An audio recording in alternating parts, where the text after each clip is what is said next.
Alors, j'ai assisté à une formation que tu as animée sur la qualité relationnelle et j'avais vraiment envie qu'on en parle parce que j'ai l'habitude de participer aux formations qui mènent à la profession de médiateur. Mais là, il s'agit vraiment d'une formation complètement différente, avec des personnes de même service, d'une même entreprise et qui ont eu à plancher sur des thématiques bien particulières. Et ce sont d'ailleurs des thématiques qui se retrouvent au cœur de l'entreprise. Raphaël est ma fille, elle a 24 ans et depuis quelque temps, elle s'intéresse à ma profession. Elle me pose beaucoup de questions sur la médiation professionnelle, sur les thématiques d'actualité et sur tout ce qui touche à la relation. J'ai eu envie de vous partager nos échanges. Voilà. Est-ce que je suis assez motivée pour le faire ou pas? Je dirais que lui dire merci, c'est le minimum.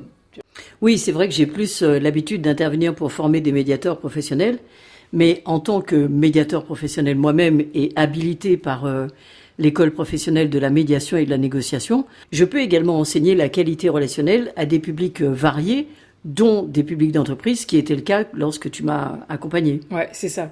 Et tu vois, ce que j'ai trouvé vraiment intéressant, c'est la réflexion qui a été menée par chacun et chacune sur les dynamiques relationnelles au sein de leur équipe. Ouais.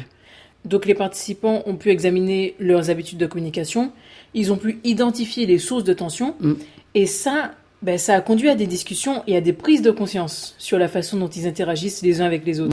C'est vrai que l'une des forces de l'ingénierie relationnelle, c'est de permettre cette réflexion. Et là, comme tu dis, ça a permis aux participants de se rendre compte de l'impact de leur comportement, de leurs attitudes, de leurs propos sur leurs collègues. C'est également sur l'environnement de travail et sur l'organisation de leur service. Ouais. Et un des aspects qui m'a particulièrement marqué, c'est vraiment la discussion sur ce qui fait la qualité des relations dans une équipe. Ouais.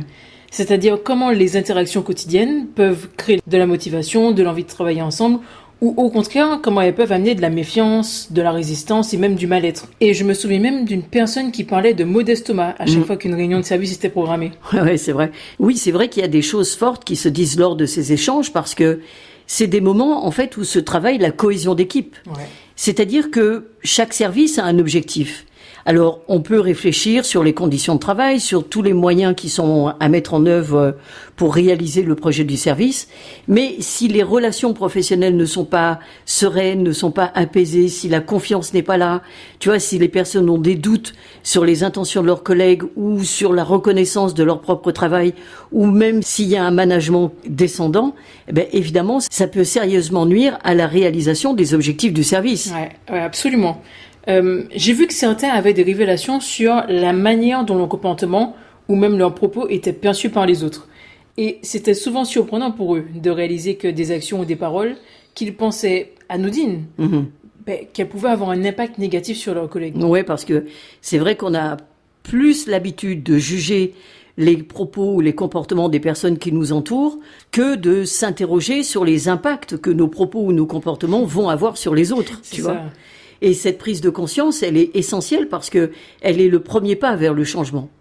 Et une des clés de la qualité relationnelle, c'est d'amener les participants à se voir non pas comme des observateurs passifs d'une dynamique relationnelle, mais comme des contributeurs, des acteurs de la communication qu'ils vont mettre en œuvre. Ouais, mais justement, quand tu dis ça, on a également abordé les styles de communication et comment ils peuvent influencer la dynamique d'une équipe. Alors, on a déjà parlé du modèle SIC, les structures et interactions en communication.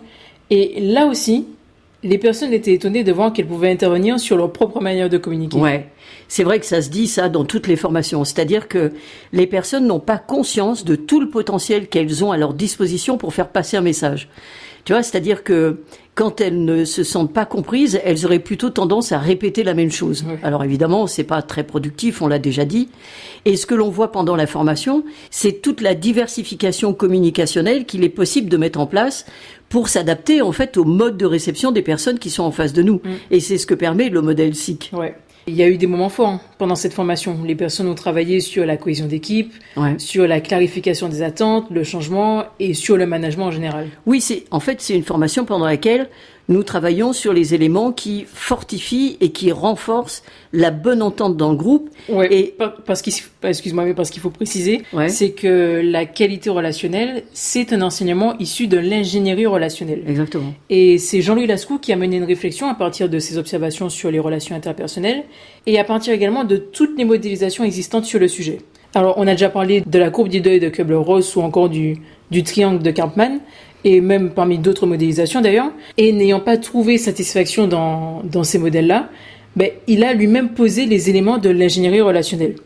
Et l'ingénierie relationnelle, ben, ça met en avant, comme son nom l'indique, la relation. Et comme on l'a souvent dit, ben, on n'a pas appris à être en relation, alors que pourtant on est en relation tout le temps, ne serait-ce qu'avec nous-mêmes. Exactement.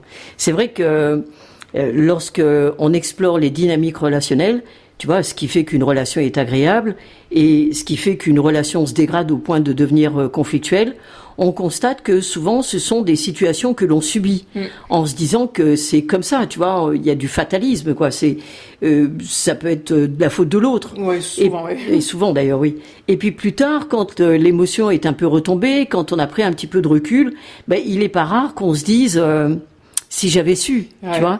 Mais si j'avais su quoi exactement? Ah ben, si j'avais su comment faire autrement, si j'avais su comment dire autrement, si j'avais su que je me trompais dans ma manière de percevoir les choses, en fait. Et c'est ça. Donc ça veut dire qu'un apprentissage est possible pour savoir comment faire, comment dire et comment penser autrement. Donc ça veut dire qu'il va falloir comprendre le fonctionnement humain et acquérir des compétences. Donc pendant cette formation, il y a un travail sur les représentations, sur l'affirmation de soi, sur les différentes manières de faire passer un message, sur la reconnaissance que l'on peut retrouver tant dans le management mais aussi dans toutes nos relations.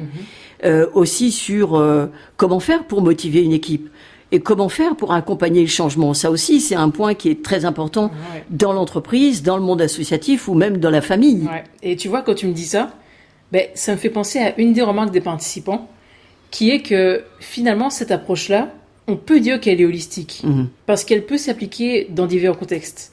C'est-à-dire que les compétences acquises dans un environnement de travail peuvent également être utiles à la maison ou même avec les amis.